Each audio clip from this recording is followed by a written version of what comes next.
guys were able to do in the first half, I guess, compared to the second half? I mean, obviously great. I mean, the first half was electric. It was fun, especially to be, part of that. It was pretty awesome. But I mean, at the end of the day, you got to finish. And that's something we always preach here. When in the fourth quarter, we weren't really able to do it. So. How do you make sure that doesn't happen again? The sort of kind of like hot and cold within a game like that. I feel like it's about our winning habits. Coach Vic talks about that a lot this week. Basically, like doing the little things and honing on the little details, because it's the little details that give you success. And everybody kind of takes those for granted.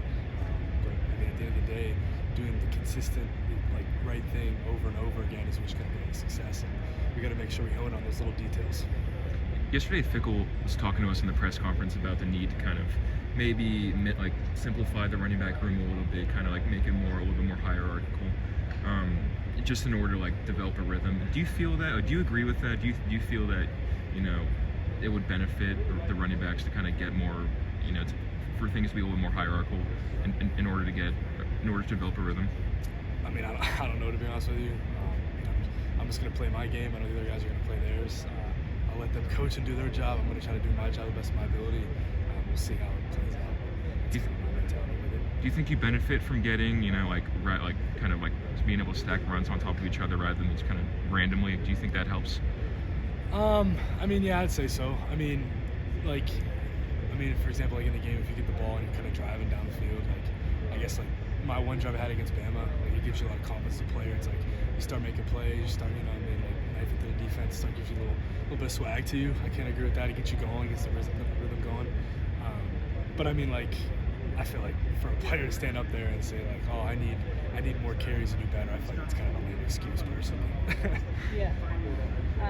Do you just feel that competition in the running back room every week, but maybe even more so this week? Because it just seemed like the coaches were kind of we really gotta go with the guy who's hot in the running back room rather than spread the wealth every game, I guess. It seems like that's what Fickle was saying on Monday. I mean, I don't know if I feel it more this week. I feel like it's always been that way. I mean, we have a lot of talented guys. We have a lot of guys. That's something we kind of pride ourselves in here, obviously, the RBU name. But I mean, I feel like competition is what makes us all better. We all kind of lean on each other, and at the end of the day, I mean, we're all brothers in our locker room no matter what happens. I was talking to Tawi earlier, and he was saying that Devon Spalding, the running back coach, he'll never give out this guy's gonna get this many reps, but he'll kind of divide out jobs before a game. Is that true? Yeah. What has been your job these first few games? So I kind of my job. I feel like I've kind of come the ladder a little bit. What I mean by that is in Western Michigan, my job was more kind of just rotate in on special plays and things like that. And then South Dakota, obviously, we go down, and then I show what I can do, and then bam, I had more opportunities. So I mean, I kind of feel like it's more of the fact that I started out kind of getting sprinkled in, and then I feel like I'm starting to come the ladder a little bit. I mean, I'm starting to improve a little bit. I've made some plays out on the real game field, so it makes me happy. What do you feel like this team can do better on fourth and short situations?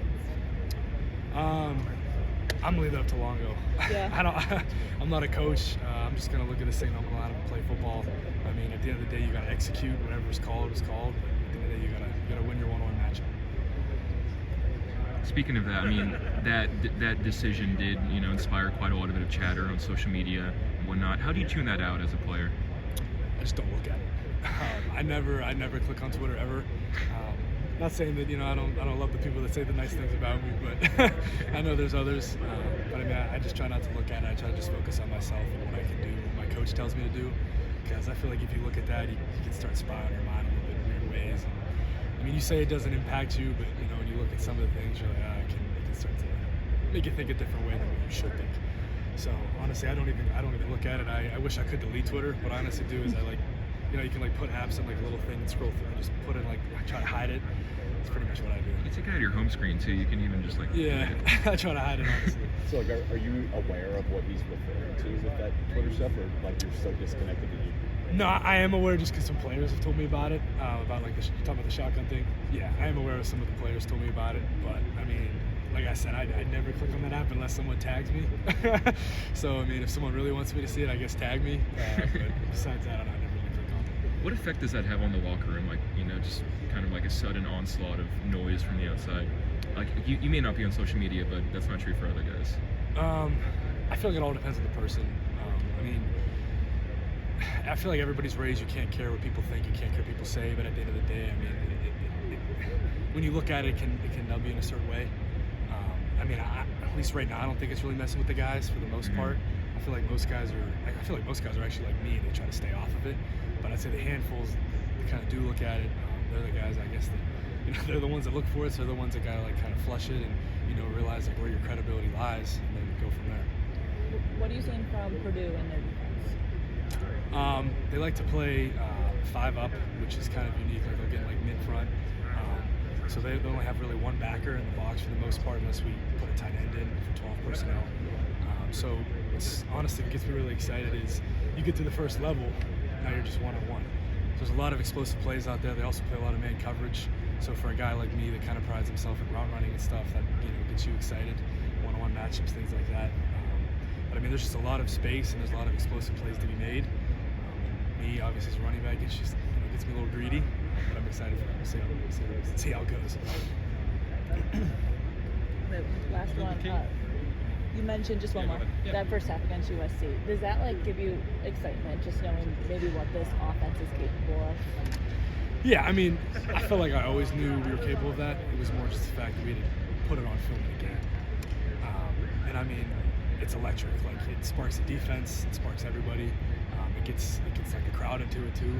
And that's some coach friend always says is like you got to get the crowd. Like it's the player's job to get the fans involved. So I mean, like when we go out there and we hit big plays like that, it's momentum on our side. And it's going to help us lead to success in the game.